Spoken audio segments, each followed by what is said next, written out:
Hello, stranger, whoever you might be. I am here today to tell you a story, because I think that's what it wants me to do.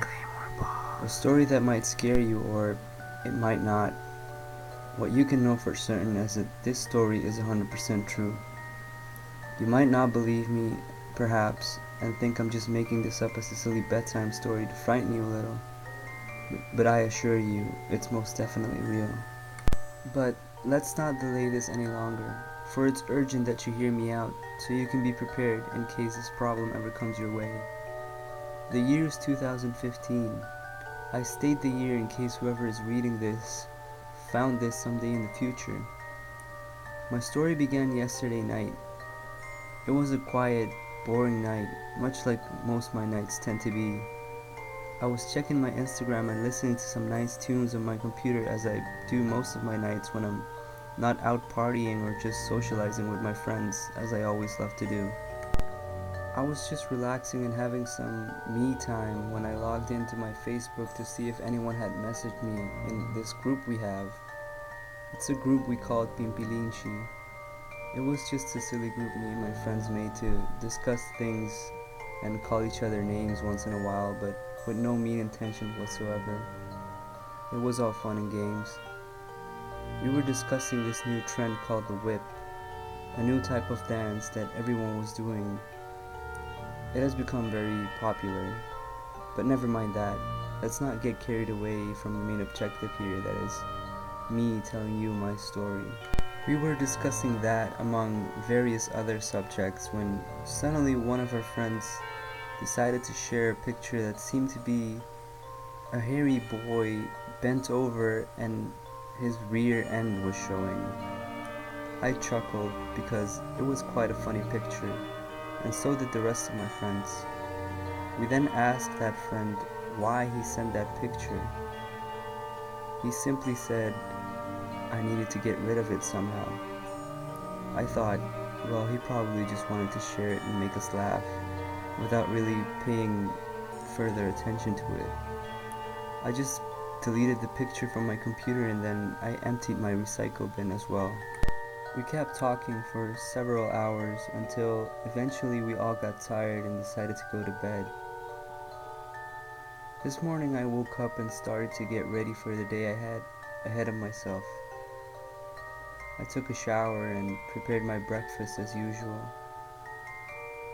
I was walking to the front door to leave my house when I noticed something strange. My laptop was wide open on my kitchen table, and on it was that picture.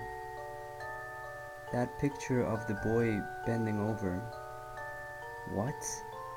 How? I thought to myself. I was sure I had deleted it completely from my computer yesterday. This confused me quite a bit because there was no possible way this picture could have found its way back on my computer. I grabbed my laptop and I sat down at my desk for a bit. I had to do some research on this. I had to find the source of this image and try to figure out how or why it appeared on my computer again out of nowhere. I grabbed the image file on my desktop and I dragged it into Google Image Search.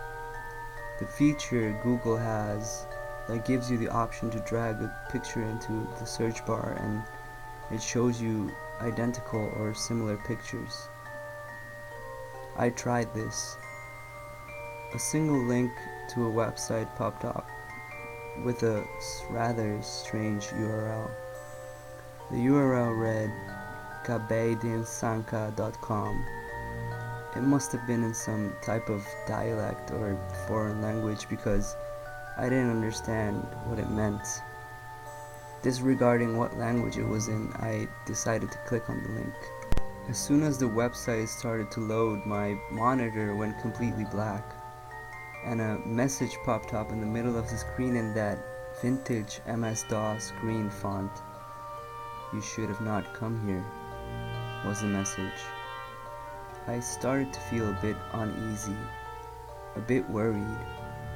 What kind of sick joke was this? Were my friends trying to prank me? Alright guys, you had your laughs. I yelled out, but there was no response. Suddenly I heard a faint sound in the distance that I couldn't really make out. The sound got louder by the second. There it was again. I got scared, so I closed my laptop, took it out of the power outlet, and ran upstairs to my room and locked the door shut behind me. I opened my laptop and tried to turn it on to try to message one of my friends for help, or maybe the authorities. The screen was completely black, with the exception of a message in the center of the screen. A message in the same font I mentioned before. It was not the same message as before. It was a new one. It was some sort of date.